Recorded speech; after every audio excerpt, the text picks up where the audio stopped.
Imagine that you have a proposal for a group of clients, and once you finish that proposal, two people buy from you. Now you go home, you revise that proposal, and you add two words to that proposal. And when you present that proposal to another group, four people buy from you, or more, 5, 6, you name it.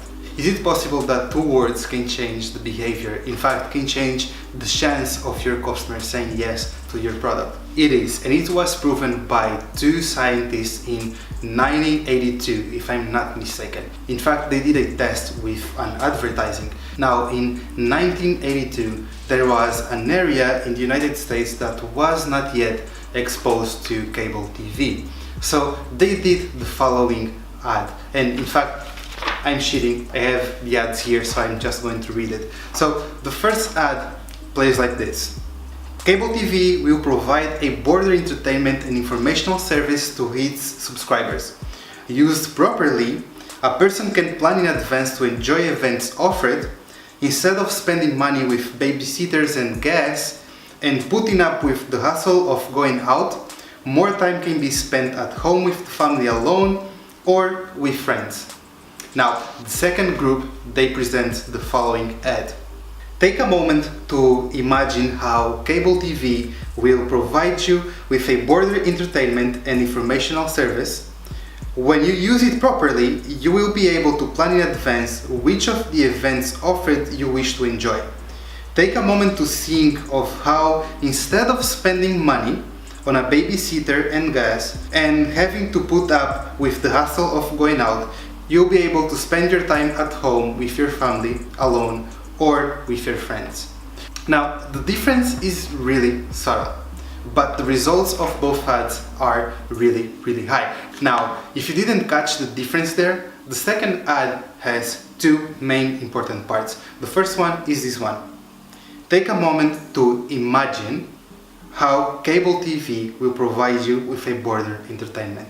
And second part that is really important is the take a moment and think of how, instead of you spending money on a babysitter and gas, you could just be at home and with the family and so on. Now, it is really important to notice that the imagination group, the second ad group, 47.2% of people went on and acquired the cable TV service.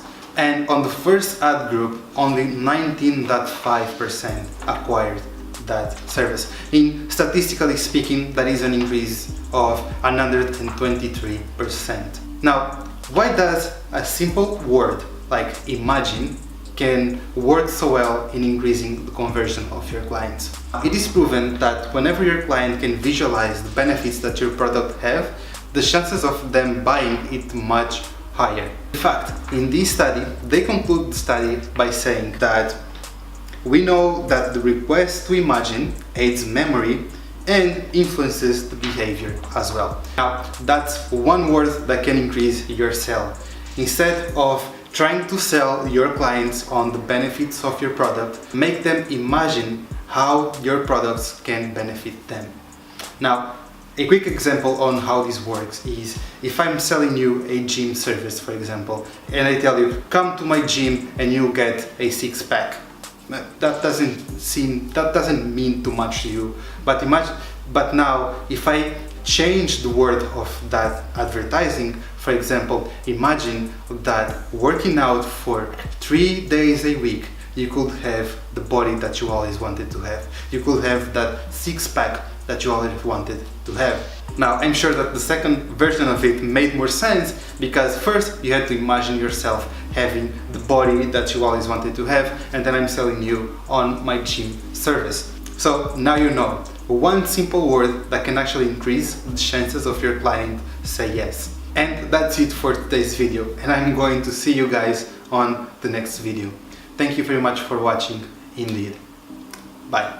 But what I'm talking about here today is how you can read a book a day. How you